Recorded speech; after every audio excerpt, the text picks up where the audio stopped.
नमस्ते। आज हम स्टीव जॉब्स के जीवन की 3 कहानियों में उतरेंगे जो उनके बहुत ही मशहूर स्टैनफोर्ड भाषण से ली गई हैं।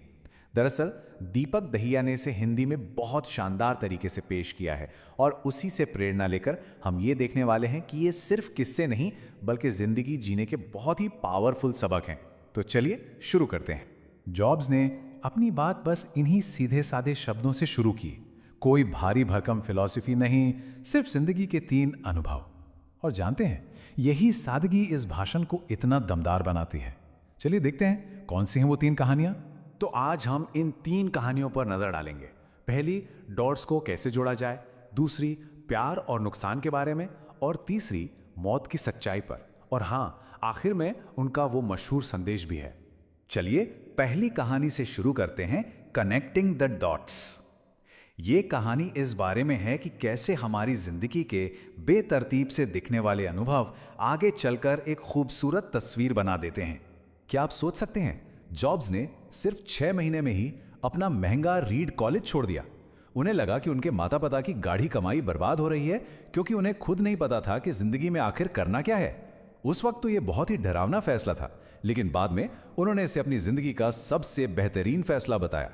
कॉलेज छोड़ने के बाद की जिंदगी बिल्कुल आसान नहीं थी। सोचिए, उनके पास रहने को कमरा तक नहीं था, दोस्तों के फर्श पर सोते थे, कोक की खाली बोतलें बेचकर खाने के लिए पैसे जुटाते थे और हर रविवार 7 मील पैदल चलकर मंदिर जाते थे, सिर्फ एक वक्त का अच्छा खाना खाने के लिए। लेकिन इन सब मुश्किलों के बावजूद वो वही कर रहे थे जो उनका दिल कह रहा था। तो कॉलेज छोड़ने के बाद जॉब्स ने अपनी मर्जी की क्लास में जाना शुरू किया। उन्हीं में से एक थी कैलीग्राफी की क्लास, मतलब सुंदर लिखावट की कला। उन्होंने ऐसे बस इसलिए सीखा क्योंकि ये उन्हें मजेदार लगी, ये सोचे बिना कि ये कभी असल जिंदगी में काम भी आएगी या नहीं। और यहीं से कहानी दिलचस्प हो जाती है। ठीक 10 साल बाद जब वो पहला मैकिन्टॉश कंप्यूटर बना रहे थे, तब कैलीग्राफी की वही बेकार सी लगने वाली क्लास काम आई। उन्होंने वो सारी कला मैक में डाल दी और मैक खूबसूरत फॉन्ट्स वाला दुनिया का पहला कंप्यूटर बन गया।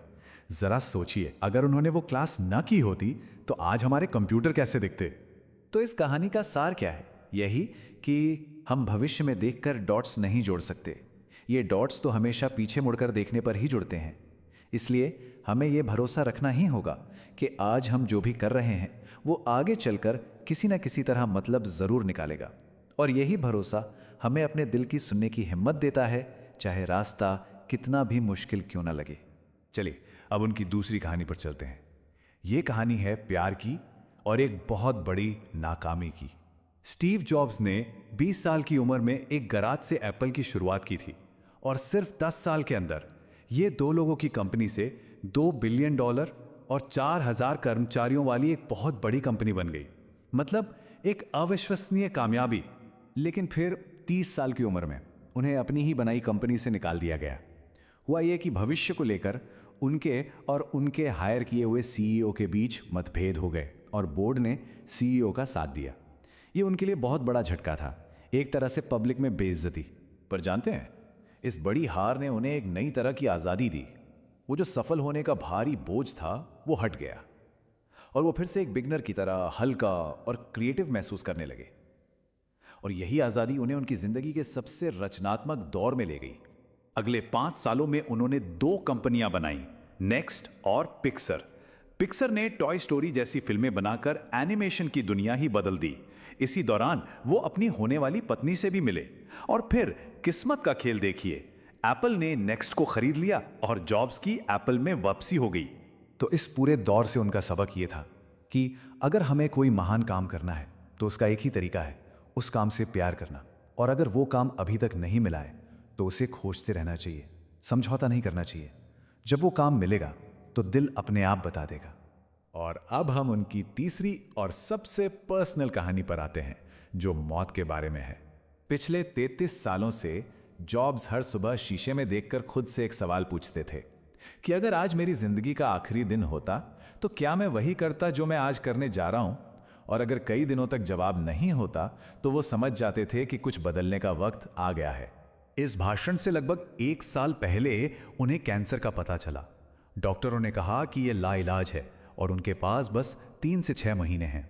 उन्होंने सलाह दी कि घर जाकर अपने सारे मामले सुलझा लो, जिसका सीधा सीधा मतलब था मरने की तैयारी करो। लेकिन फिर एक चमत्कार हुआ। बायोप्सी में पता चला कि एक बहुत ही दुर्लभ तरह का कैंसर है जिसे सर्जरी से ठीक किया जा सकता है। उनकी सर्जरी हुई और वो बच गए। इस अनुभव ने उन्हें सिखाया कि ये याद रखना कि हम सब एक दिन मर जाएंगे, कुछ खोने की डर से बाहर निकलने का सबसे अच्छा तरीका है। जब पता है कि सब कुछ यहीं छूट जाना है, तो फिर अपने दिल की क्यों ना सुने।